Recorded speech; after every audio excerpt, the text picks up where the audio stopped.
जय हिंद मेरे प्रिय विद्यार्थियों। आज हम हिंदी व्याकरण से संबंधित अनेकार्थक शब्द देखते हैं। कोई भी परीक्षा हो उसके लिए उपयोगी है और उससे 1 अंक पक्का बनते हैं और क्वेश्चन आते ही हैं। तो ध्यान रखिए, अनेकार्थक शब्द सभी परीक्षाओं में, चाहे वो पुलिस भर्ती हो, रेलवे भर्ती हो, शिक्षक भर्ती हो, पीएससी हो, यूजीसी नेट जेआरएफ हो, कोई भी परीक्षा हो, सबके लिए उपयोगी है। यदि आप लोगों को यह वीडियो अच्छा लगे तो like, share, subscribe and bell icon click कर लीजिएगा, ताकि आगे जो भी वीडियो आप लोगों के लिए उपयोगी वीडियो आए तो तुरंत आप लोग उसको देख सकें। अब आगे बढ़ते हैं, अनेकार्थक शब्द देखते हैं। बहुत से अनेकार्थक शब्द लेके आई हूँ जो परीक्षाओं में बहुत प्रश्न बनते हैं। वही अनेकार्थक शब्द लाई हूँ जिससे प्रश्न बहुत बनते हुए दिखते हैं। अब देखते हैं पट। पट का अनेकार्थक शब्द क्या होते हैं? वस्त्र होते हैं, पर्दा, दरवाज़ा, स्थान, चित्र का आधार।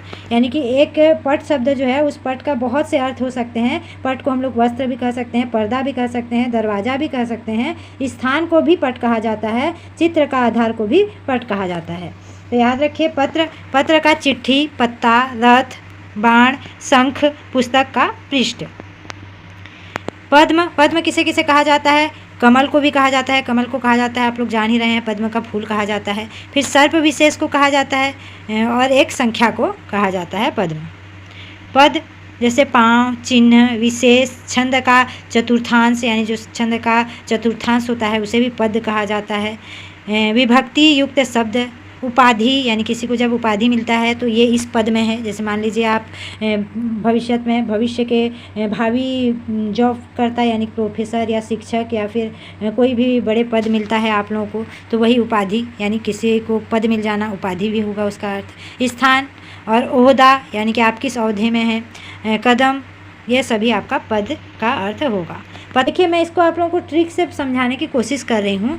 जैसे मान लीजिए उस शब्द को आप लोग देखते हैं, उस शब्द से संबंधित कौन सा अर्थ आप लोगों को मैच खाता हुआ दिख रहा है। यदि उसमें मेल नहीं खा रहा है तो वही आपका क्या हो जाएगा? आंसर हो जाएगा। जैसे 4 ऑप्शन है, 4 ऑप्शन में से एक आपका मैच नहीं खा रहा है, यानी मेल नहीं खा रहा है उस अर्थ से। जैसे यहाँ पे आप लोग देखें, पद। पद यानी पाँव भी, यानी पाद कहा जाता है। आप लोग भविष्य में कभी भी सुने होंगे, पाद कहा जाता है संस्कृत में, पाँव भी कहा जाता है। जैसे पद को चिन्ह भी कहा जाता है, विशेष भी कहा जाता है। कुछ विशेष चीज़ होता है, पदवी होता है, पद होता है, उपाधि होती है, ये सभी सेम। और जैसे छंद का चतुर्थांश, इसे तो कहा ही जाता है पद। तो ये सब आप यदि उसको थोड़ा सा समझने की, यानी शब्दों के अर्थ को जब समझना शुरू कर देंगे, आप बार बार आप निरंतर नहीं पढ़ेंगे, इसके बारे में आप विस्तार से समझने की कोशिश नहीं करेंगे, तो आप कोई भी परीक्षा में सफल नहीं हो पाएंगे। वृंद कहे हैं कि करत करत अभ्यास के जड़मति होते सुजान, यानी जब तक आप अभ्यास नहीं करेंगे तो आप कभी भी सफल नहीं हो पाएंगे। और करत करत अभ्यास के, आप यदि अभ्यास हमेशा करते रहेंगे तो वो एक जड़ मूर्ख भी बहुत ज्ञानी बन सकता है। ये वृंद जी का दोहा था, याद रखिएगा। ये बहुत से लोग करत करत अभ्यास को कबीरदास जी का दोहा मानते हैं, लेकिन कबीरदास जी का दोहा ये नहीं था, क्योंकि यूजीसी नेट की तैयारी जब मैं कर रही थी तो ये वृंद की दोहा था, ना कि कबीरदास जी का। ध्यान रखिएगा। अब आगे देखिए, पतंग, पतंगा, सूर्य, पक्षी, नाव, उड़ाने का पतंग। पय, पय है दूध और अन्न और जल को कहा जाता है। पेय पदार्थ, याद रखिएगा, पेय पदार्थ क्या होगा? जल भी पेय पदार्थ है, दूध भी पेय पदार्थ है, और पेय को अन्न भी कहा जाता है, इसको भी आप लोग याद रखिएगा। पयोधर, देखिए ऊपर आप लोग देखिए, पय, पय यानी जल, जल यानी पानी, तो पयोधर माने जल को धरने वाला कौन है? बादल। स्तन, पर्वत, गन्ना, तालाब, ये सभी क्या हैं? पयोधर हैं, यानी पानी को धरता है। देखिए तालाब भी पानी को ये करता है, ठीक है। पानी का है जल, मान, चमक, जीवन, लज्जा, वर्षा और स्वाभिमान, यानी व्याकरण अलंकार में श्लेष अलंकार, उसकी परिभाषा में आती है, पानी गए न उभरे मोती मानुष चून, यानी पानी का 3 अर्थ होता है, मोती, मानुष, चून। तो इसी तरह से यहाँ पे कहा गया है जल, मान, चमक, जीवन, लज्जा, वर्षा, स्वाभिमान, ये सब क्या है? पानी है, पानी का ही अर्थ है। पुष्कर का क्या होगा? तालाब, कमल, हाथी की सूंड को भी पुष्कर कहा जाता है, याद रखिएगा। एक तीर्थ, पृष्ठ किसे कहा जाता है? पीठ, पीछे का भाग, पुस्तक का पेज, ठीक है। अब प्रत्यक्ष यानी जो हम लोग प्रत्यक्ष देखते हैं, सामने देखते हैं, आँखों के सामने जो होता है, सीधा होता है, साफ होता है ना, यानी कि प्रत्यक्ष हम लोग देख रहे हैं उसको। ये सब का अर्थ क्या है, यही है। समझने की कोशिश कीजिएगा। आप लोग अनेकार्थी शब्द तब बना पाएंगे जब आप उस शब्द का अर्थ जब तक आप नहीं समझेंगे तो आपका अनेकार्थी शब्द कभी सही नहीं हो पाएगा। तो कोशिश कीजिए कि उस शब्द का अर्थ समझ पाएँ, ठीक है।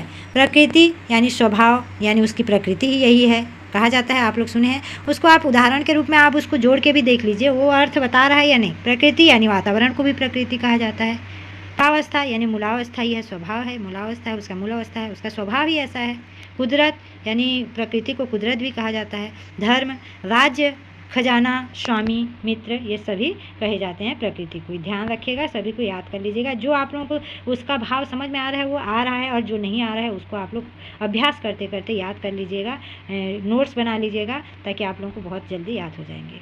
कल का अर्थ होता है मशीन, आराम, सुख, पुर्जा, मधुर ध्वनि, शांति, बीता हुआ दिन, आने वाला कल, है ना। कक्ष, कक्ष होता है कांख, कमरा, कछौटा, सूखी घास, सूर्य की कक्षा। अब कर्ता, स्वामी, करने वाला, बनाने वाला, ग्रंथ निर्माता, ईश्वर, पहला कारक, परिवार का मुखिया। कलम का होता है लेखनी, कूंची, पेड़ पौधों की हरी लकड़ी, कनपटी के बाल, ठीक है, कनपटी के बाल को भी कलम कहा जाता है, याद रखिएगा, भूलिएगा। कली, कली का कलड, दुख, पाप। 4 युगों में चौथा युग, यानी जो 4 युग होते हैं उसका चौथा युग को क्या कहा जाता है, कलियुग। आप लोग जान रहे हैं कलियुग, महाभारत से ही कलियुग का आरंभ होता है, तो आप लोग जान रहे हैं चौथा युग क्या है, कलियुग है। पहला सतयुग, फिर त्रेता युग, फिर द्वापर युग, और फिर क्या आ जाता है, कलियुग। कशिपु, चटाई, बिछौना, तकिया, अन्न, वस्त्र, शंख।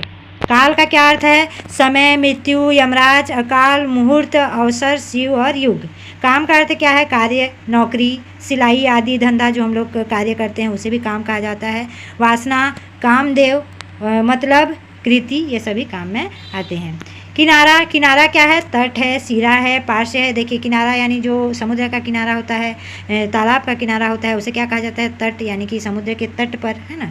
सिरा, सिरा यानी उसका नोक जो है, किनारा है, ठीक है। पार्श्व, आश्या, ठीक है।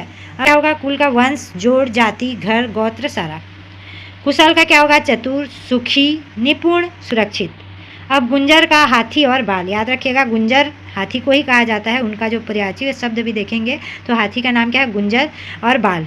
कूट का अर्थ है नीति, शिखर, श्रेणी, धनुष का सिरा, यानी जो धनुष का सिरा होता है उसे भी कूट कहा जाता है। कोटि यानी करोड़, श्रेणी, धनुष का सिरा, यानी धनुष का जो सिरा है उसे भी कोटि भी कहा जाता है, और ऊपर आप लोग देखें धनुष के सिरा को कूट भी कहा जाता है, और करोड़ को भी कोटि कहा जाता है। और एक यहाँ पे है नहीं, कोटि का अर्थ प्रकार भी होता है। आप लोग देखे होंगे 33 कोटि देवता होते हैं, कहाँ पे, तुलसी के पेड़ में। ऐसे लिखा होता है पुस्तकों में, हमारे पुराणों में, कि 33 कोटि भगवान होते हैं, किसमें, ये तुलसी के पेड़ में। तो उसका 33 कोटि का मतलब 33 करोड़ भगवान नहीं है, याद रखिएगा, उसका अर्थ है 33 प्रकार के भगवान उसमें निवास करते हैं तुलसी के पेड़ में। इस तरह से पुराणों में लिखा गया है, लेकिन उस कोटि का अर्थ हम लोग करोड़ ले लेते हैं, वो करोड़ नहीं है। कोटि का अर्थ प्रकार भी होता है, करोड़ भी होता है, श्रेणी भी होता है, और धनुष का सिरा भी होता है। कोश, कोश यानी खजाना, फूल का भीतरी भाग। क्षुद्र, नीच, कंजूस, छोटा और थोड़ा। खंड, टुकड़े करना, हिस्सों में बांटना, और प्रत्याख्यान, विरोध। अब खग का है पक्षी, बाण, देवता, चंद्रमा, सूर्य और बादल। खर का क्या होता है, गधा, तिनका, दुष्ट, एक राक्षस, तीक्ष्ण, धतुरा, दवा कुटने की खरल। यह धतुरा यानी जहर होता है, आप लोग जानते हैं, ठीक है।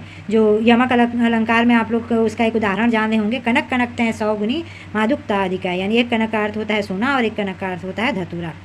खत, खत यानी पत्र, लिखाई, कनपट्टी के बाल को भी खत कहा जाता है, याद रखिएगा। खल का दुष्ट, जुगलखोर, खरल, तटछट, धतुरा। खेचर का अर्थ है पक्षी, देवता, ग्रह। गंदा का अर्थ है मैला, अश्लील और बुरा, यानी जो गंदी चीज़ है उसको क्या कहा जाएगा, मैला, अश्लील और बुरा। गढ़, गढ़ यानी ओट, घेरा, टीला, अंतर और खाई। गण, गण का समूह मनुष्य, भूत प्रेत, शिव के अनुचर, दूत और सेना गण कहा जाता है। देखिएगा शिव भगवान के जो दूत होते हैं उन्हें भी वो गण यानी अनुचर या गण कहा जाता है, शिव के जो अनुचर हैं। ठीक है, याद रखिएगा। गति, गति का अर्थ है चाल, हालत, मोक्ष, रफ्तार। गद्दी का अर्थ है छोटा गद्दा, महाजन की बैठकी, शिष्य परंपरा और सिंहासन। गहन का अर्थ है गहना, घना, दुर्गम, जटिल।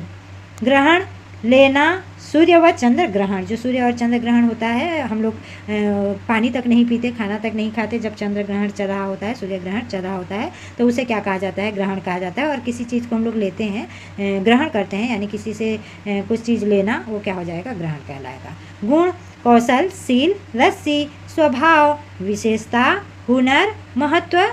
3 गुण जैसे कि सत्य, तम व रज। यानी कि मान लीजिए आपकी परीक्षा में सत्य, तम, रज पूछ लिया होगा, अरे गुण का अर्थ है या नहीं, ऐसे आप सोचेंगे, तो ध्यान रखिएगा सतोगुण, तमोगुण, रजोगुण कहा जाता है। प्रत्यंचा, धनुष की डोरी, यानी प्रत्यंचा कैसे कहा जाता है? जो धनुष की डोरी बांधते हैं हम लोग, प्रत्यंचा चढ़ाते हैं, उसे क्या कहा जाता है? धनुष की डोरी, जो प्रत्यंचा, ठीक है, उसे गुण कहा जाता है। गुरु का अर्थ है शिक्षक, बड़ा, यानी गुरु तो बड़े ही हैं, तो बड़ा, भारी, श्रेष्ठ, बृहस्पति, द्विमात्रिका अक्षर, पूज्य, आचार्य, अपने से बड़े, यानी अपने से जो बड़े हैं वो हमारे गुरु हैं।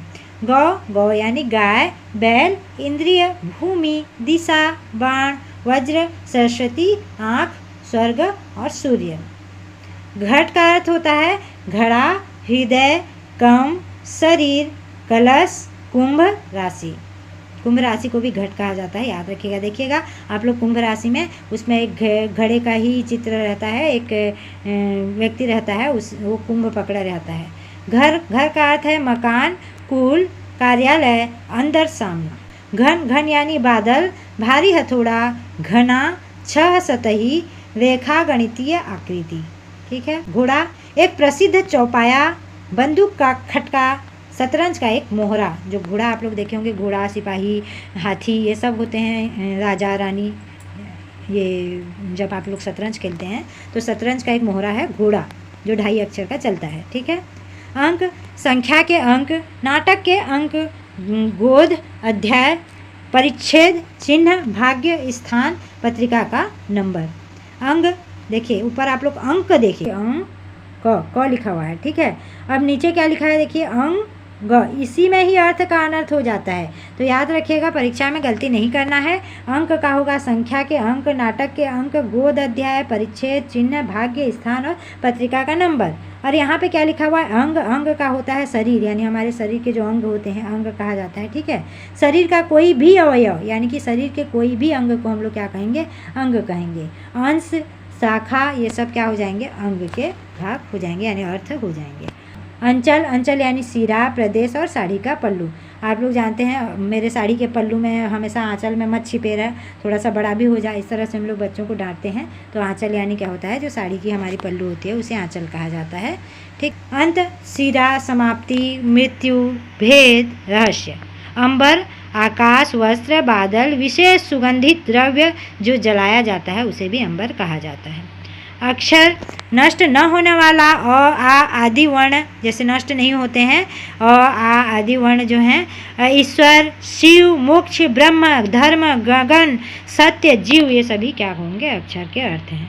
अर्क, याद रखिएगा, अर्क ये जो छठ पूजा का, तो एक दिन हम लोग क्या करते हैं, शाम को जाके सूर्य को अर्घ देते हैं, और दूसरे दिन सवेरे जब सूर्य उगता है तब देते हैं, यानी सूर्य जब अस्त होता है और एक बार सूर्य उगता है तब दिया जाता है अर्घ। जो छठी का उपवास करते हैं, छठ पूजा जो होता है अभी बिहार में बहुत फेमस है ये। ठीक है। तो अर्घ, अर्क यानी क्या होगा, सूर्य, याद रखिएगा। अर्क को हम लोग वहाँ सूर्य ग्रहण को ये अर्क देते हैं, अर्क दे रहे हैं बोलते हैं, तो ये सूर्य। आक का पौधा, औषधियों का रस, काढ़ा, काढ़ा को भी अर्क कहा जाता है। इंद्र, स्फटिक और शराब, शराब को भी अर्क कहा जाता है। अकाल, दुर्भिक्ष, अभाव और असमय। आगे बढ़ते हैं। अज का अर्थ है ब्रह्मा, बकरा, शिव, मेष राशि, जिसका जन्म न हो, ईश्वर। ठीक है। अब देखिए अर्थ, अर्थ का अर्थ है धन, ऐश्वर्य, प्रयोजन, कारण, मतलब, अभिप्राय, हेतु, यानी के लिए जो कहा जाता है वो भी अर्थ है। ठीक है। अब अक्ष का धुरी, आँख, सूर्य, सर्प, रथ, मंडल, ज्ञान, पहिया और कील। ठीक है। अब देखिए आगे अजित। अजित का क्या है? अजित का है अज्ञेय, विष्णु, शिव, बुद्ध, एक विषैला मूषक यानी एक विषैला मूषक, और जैनियों के दूसरे तीर्थकर। ठीक है। अतिथि यानी मेहमान, साधु, यात्री, अपरिचित व्यक्ति और अग्नि। ठीक है। आगे बढ़ते हैं। अधर। अधर का है निराधार, शून्य, निचला ओष्ठ, और हमारा जो निचला ओष्ठ होता है स्वर्ग, पाताल, मध्य, नीचा, पृथ्वी व आकाश के बीच का भाग, इसे क्या कहा जाता है? अधर।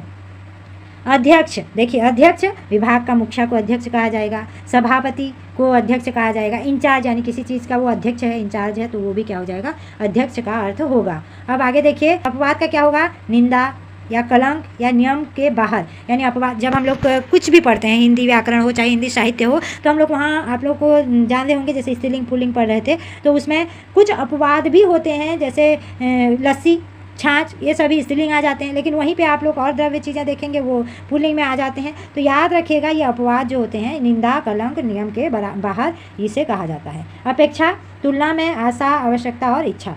और अमृत, जल, दूध, पारा, स्वर्ण, सुधा, मुक्ति, मृत्यु रहित। ठीक है। अब आगे देखिए अरुण। अरुण किसे कहा जाता है? लाल, सूर्य, सूर्य का सारथी और सिंदूर और सोना।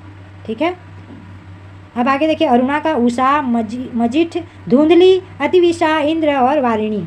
ठीक है। आगे देखते हैं अनंत। अनंत का क्या होता है? सीमा रहित, ब्रह्मा, विष्णु, महेश। याद रखिएगा अनंत हैं, इनकी कोई आकार नहीं है, निराकार है। एक कहानी भी है, पुष्प और ब्रह्मा जब शिवलिंग का ऊपर से नीचे भ्रमण करते हैं तो ब्रह्मा झूठ कह जाते हैं, जिसके कारण उनका मंदिर स्थापना नहीं होता कहीं भी। और जो फूल होता है वो भी झूठ कहता है, वो सेवती फूल जो शिव का प्रिय फूल है, तो वो सेवती का जो फूल है, वो सेवती का फूल और शिव भगवान में तो मेरे में कभी नहीं चढ़ेगा, लेकिन शिव का बहुत प्रिय फूल था, इसीलिए शिवरात्रि में एक दिन ही वो सेवती का फूल उनके ऊपर चढ़ता है।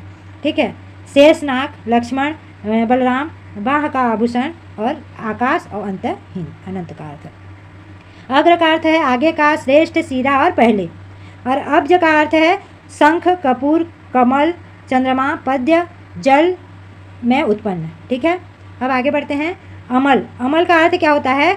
मल रहित, कार्यान्वयन और नशा पानी, यानी जो नशा पानी करते हैं उसे भी क्या कहा जाता है? अमल कहा जाता है। उसका अर्थ भी क्या होता है? अमल होता है।